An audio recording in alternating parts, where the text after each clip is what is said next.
Então hoje nós vamos finalizar o capítulo Bem-aventurados os puros de coração. E nós vamos trabalhar com as instruções dos Espíritos, que trazem os itens 20 e 21, que tem como tema Bem-aventurados os que têm olhos fechados. Então, primeiro, nós vamos começar entendendo o que é ser uma pessoa bem-aventurada. Depois nós vamos conversar o que são as instruções dos Espíritos, porque muitas vezes nós já explicamos aqui, mas nós sempre repetimos, porque sempre tem alguns que não conhecem muito bem o Evangelho, não sabem como ele é dividido. E por fim, nós vamos conversar sobre este item que está dentro das instruções dos Espíritos, bem-aventurados os que têm olhos fechados. E o que este item nós podemos utilizar para o nosso cotidiano, qual é o ensinamento que tem para a nossa vida. Então, primeiro, o que é ser uma pessoa bem-aventurada? A bem-aventurança é tudo aquilo que nos deixa feliz, mas uma felicidade que é capaz de resistir aos momentos mais difíceis da nossa vida. Então isso é ser uma pessoa bem-aventurada, quando nós conseguimos encontrar felicidade mesmo nas dificuldades da nossa vida, porque neste mundo em que estamos, de provas e expiações, ninguém passa por este mundo sem dificuldades, sem tormentas. Então isso é ser uma pessoa bem-aventurada. É isso que Jesus nos pede, para que sejamos bem-aventurados nas nossas dificuldades. E por que este tema, bem-aventurados os que têm olhos fechados, está dentro da bem-aventurança que fala da pureza de coração? É isso que nós vamos entender ao longo do capítulo. Então, o que são as instruções dos Espíritos? Todo final de capítulo do Evangelho segundo o Espiritismo, nós temos as instruções dos Espíritos. Aqueles que estudam o Evangelho ou que já fazem o Evangelho no lar, já perceberam que todo final nós temos essas instruções. Essas instruções são comunicações dadas por espíritos que já estão desencarnados. São reuniões mediúnicas onde esses espíritos nos trazem suas orientações, suas considerações a respeito daquele tema do Evangelho. Por isso, ao final, nós temos essas instruções dos Espíritos. E neste capítulo, nessas instruções dos Espíritos, do Bem-aventurados os puros de coração, nós temos a comunicação de um Espírito que se chama Jean-Baptiste Marie Vianney. Esse Espírito é um Espírito muito iluminado, que morava em Paris, numa aldeia de Lyon, e era uma pessoa muito simples, e ele auxiliava o seu pai na lavoura. E ele, desde muito pequeno, ele tinha vontade de ser sacerdote, ele era muito ligado às coisas religiosas, mas seu pai era contra a este sonho de Jean-Baptiste. Por quê? Porque ele achava que o seu filho tinha que auxiliá-lo na lavoura, porque quando ele fosse embora, quando ele desencarnasse, morresse, Jean-Baptiste assumiria a fazenda onde eles plantavam, nesse lugar bem simples. Ele teria que trabalhar na lavoura. Mas a sua mãe e os tios que ali também moravam, eles foram incansáveis no auxílio a esse espírito, a Jean-Baptiste, a se tornar sacerdote, a realizar o seu sonho, e lutaram até que ele conseguiu sim se tornar sacerdote. E ele assina essa mensagem nas instruções dos Espíritos, não com seu nome, mas com o pseudônimo de Cura d'Ars. Por que ele assina como Cura d'Ars? Cura significa sacerdote, e D'Ars é a cidadezinha para onde ele foi designado para ser sacerdote. Então, por isso ele assina como Cura d'Ars. E quando ele chegou nessa cidadezinha, ele percebeu que essa cidade era muito pobre, essa cidade de D'Ars, muito miserável. E ele queria auxiliar aquela comunidade. E ele percebia que muitos lá tinham muita ociosidade, por ser uma cidade muito miserável. Então eles deixavam-se levar pelos vícios nas tabernas. Tabernas eram os bares, o nome que nós damos hoje bares. Na época eles falavam tabernas. Então eles viviam nessas tabernas e João Batista ele conseguiu auxiliar, estruturar novamente muitos que ali se encontravam nos vícios. Então ele ajudou a estruturar muitas famílias com o seu auxílio. E quando ele chegou e percebeu que essa cidade era desta maneira e entrou na casa paroquial, ele percebeu que a casa paroquial era muito rica. E aí ele não se conformou. Então ele doou tudo que tinha dentro da casa paroquial. Porque ele pensava, como pode a casa paroquial ser tão rica enquanto a casa do pai está caindo aos pedaços? Se referindo não só à igreja, mas também à comunidade, que era muito miserável. Então ele ficou somente com uma cama, uma mesa e uma cadeira que ele utilizava para seus estudos. E ele se alimentava muito pouco também. Muitas vezes com pão adormecido e com água, porque ele doava todo o alimento que ele tinha também para essa comunidade, além das suas roupas, que ele tirava do próprio corpo para doar para essas pessoas. Então esse espírito é um espírito muito iluminado e ele foi canonizado, ele foi considerado santo pela Igreja Católica. Então é esse espírito que nós vamos conversar, que faz essa comunicação nas instruções dos espíritos. E essa comunicação é dada a uma jovem cega, porque ela pede, ela invoca ele numa reunião mediúnica para que ele a curasse da sua cegueira. Então é essa conversa que eles tiveram nessas instruções dos espíritos que ele nos traz. Então, no primeiro parágrafo desta comunicação, Vianney, ele demonstra toda a sua piedade, a sua solidariedade, o seu respeito à dor a essa jovem cega. Mas ele esclarece a ela que o dom de curar somente a Deus pertence, que ele não tinha o dom de curar, que quando aconteceu algumas curas, foi por intercessão de Deus. Aí nós podemos fazer um paralelo com a época em que Jesus esteve entre nós, que os discípulos muitas vezes conseguiam curar também os leprosos, aqueles que se consideravam endemoniados, entre aspas, que a gente sabe que eram problemas espirituais. Então, era com a intercessão, com a permissão de Deus. Então é isso que Vianney esclarece para essa jovem cega, que não era ele que tinha o dom de curar, mas sim Deus. Então ele se coloca em posição de humildade em primeiro lugar. Então é isso que ele nos mostra. Primeiro, a humildade que nós devemos ter na nossa vida. E ele diz a ela que ela deveria fazer uma prece, que ela deveria orar sempre, mas orar com sentimento e não da boca para fora. Porque a prece da boca para fora não nos auxilia, mas sim aquela prece aonde nós estamos prestando atenção naquilo que nós estamos nos comunicando com o plano espiritual, o que nós estamos pedindo ao plano espiritual ou agradecendo ao plano espiritual. E qual foi a prece que ele orientou que ela fizesse? Não só a ela, mas a todos aqueles que passam por dificuldades, ou seja, nós.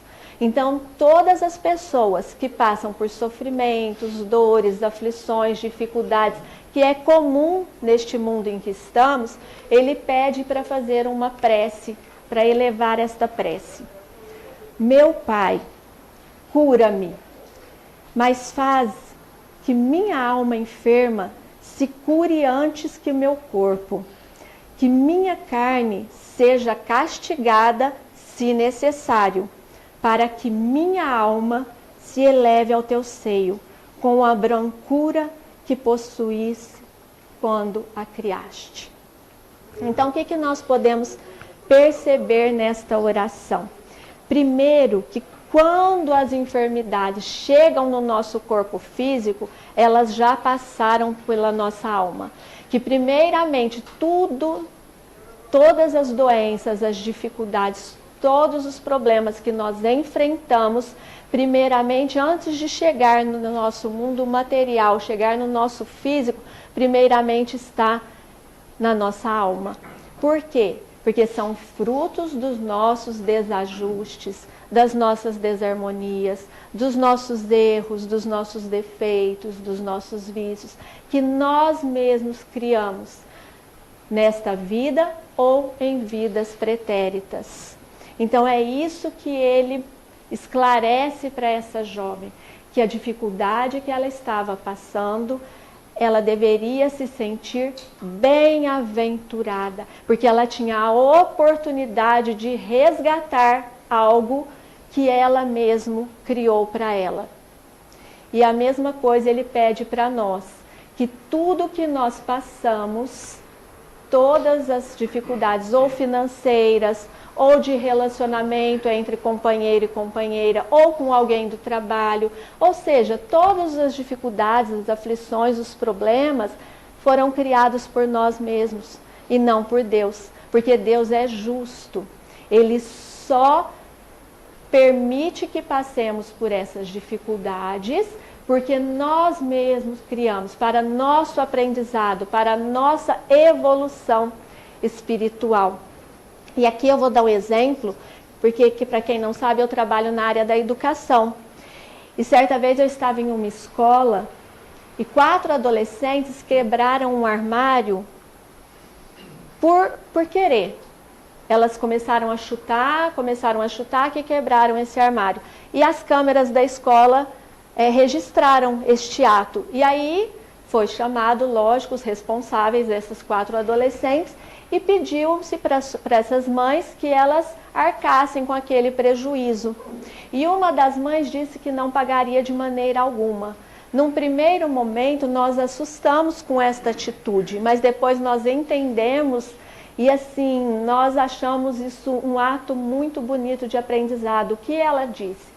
Que ela pagaria sim, depois que a filha dela fizesse trabalhos voluntários na escola, para que ela sentisse na própria pele o erro que ela cometeu.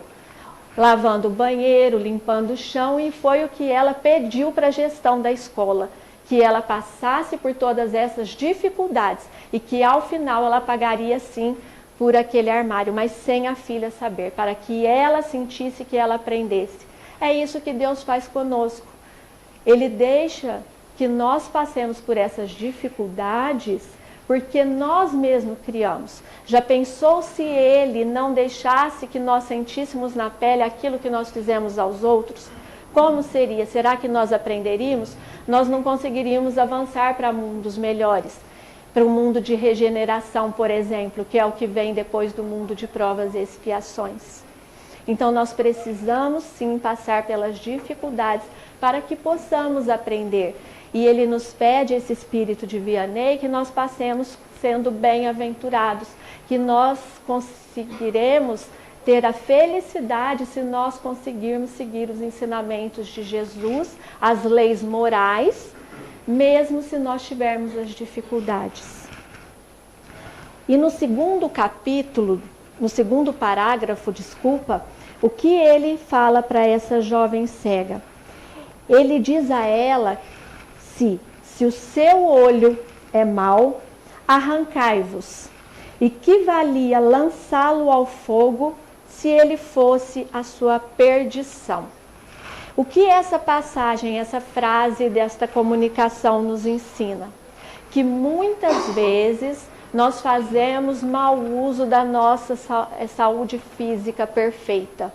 Por exemplo, usando os olhos para criticar os outros, para vigiar a vida dos outros, usando a nossa voz para maledicência ou para prejudicar alguém, que nós usamos as nossas mãos para ferir o outro. Por isso ele diz a ela: se o seu olho é mau, arrancai-vos.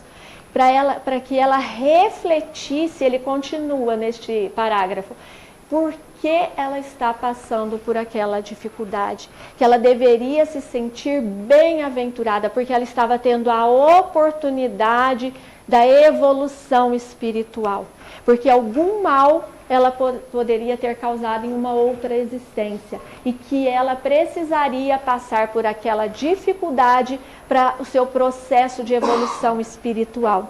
Então ele pede que ela orasse sim, mas que em primeiro lugar que ela refletisse o porquê ela está passando por aquela provação, que nós mesmos pedimos para passar.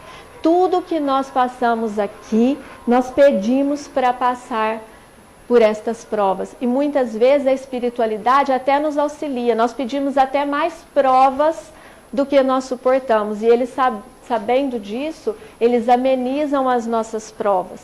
E nós temos a comprovação disso no Livro dos Espíritos, na questão 258, quando Allan Kardec pergunta aos espíritos: quando na erraticidade, antes de começar nova existência corporal, tem o espírito consciência e previsão do que lhe se sucederá no curso da vida terrena? E olha a resposta dos espíritos: ele próprio escolhe o gênero de suas provas, porque há de passar, e nisto consiste o seu livre-arbítrio. Então aqui nós temos a explicação que nós mesmos pedimos, porque é para nosso próprio bem, para nossa evolução. Aqui só fazendo um adendo para aqueles que não sabem o que é erraticidade, não é um local específico, é um estado do espírito. É quando o espírito está aguardando para reencarnar, uma nova oportunidade para resgatar os seus débitos.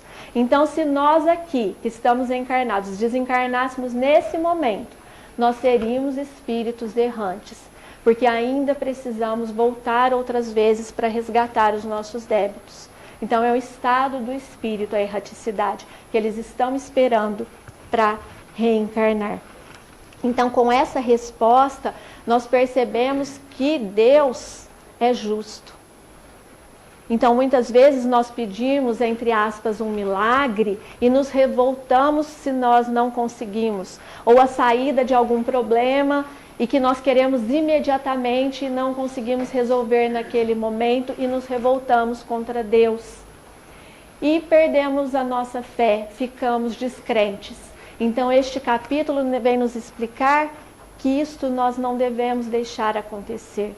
Que nós devemos sim pensar nas leis divinas, porque elas estão na nossa consciência. Eu já falei aqui algumas vezes, mas na questão 621, Allan Kardec também pergunta onde está escrita as leis divinas. E os espíritos respondem na consciência, porque é na nossa consciência que nós sabemos o que é certo e o que é errado. Então nós devemos ser sim bem-aventurados, ou seja, resistir pensar na felicidade, resistindo a tudo que nós estamos passando.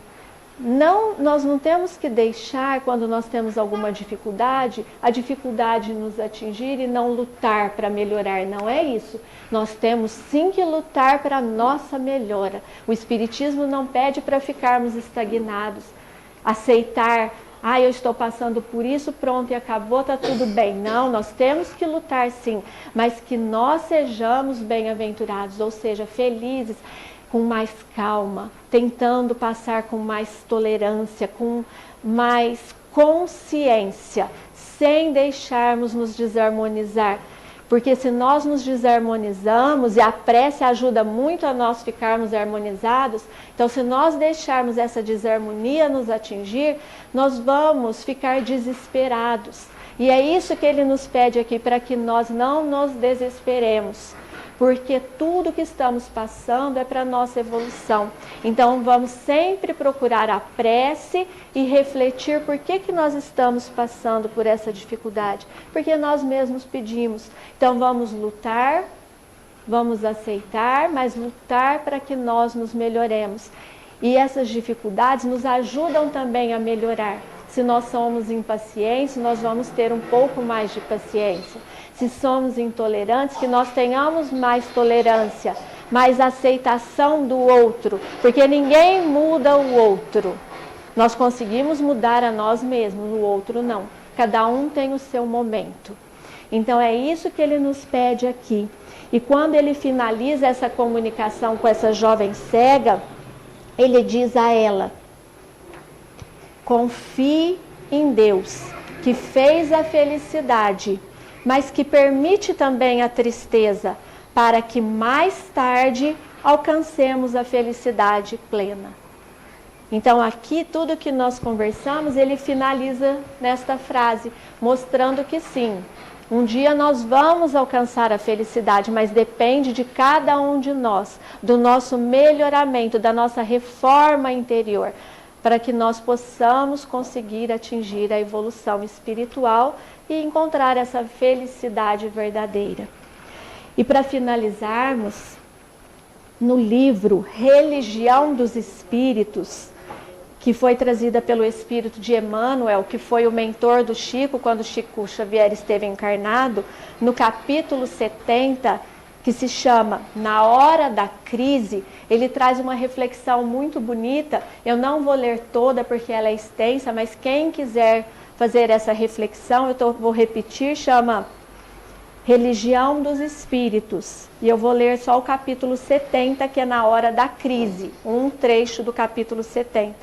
Que são reflexões aonde Emmanuel nos traz, falando sobre essa nossa evolução, que o mundo sempre pede para que nós façamos algo que às vezes não é muito bom, porque esse mundo é difícil, mas que também tem o outro lado, aquela outra voz que fala no nosso ouvido, que é a voz da nossa consciência, nos falando para que nós sigamos os ensinamentos do Mestre Jesus, porque se nós seguirmos os ensinamentos do Mestre Jesus, nós teremos conseguido realizar as bem-aventuranças, porque as bem-aventuranças, elas nos trazem um código de moral que nós devemos seguir.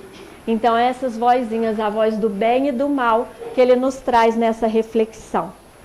Então que ele fala, na hora da crise, emudece os lábios e ouve as vozes que fala a si mesmo. Então as vozes da nossa consciência.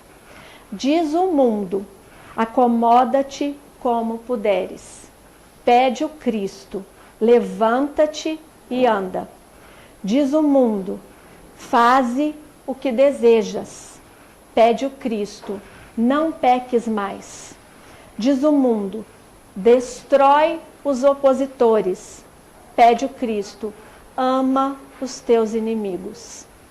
Diz o mundo, apega-te à posse.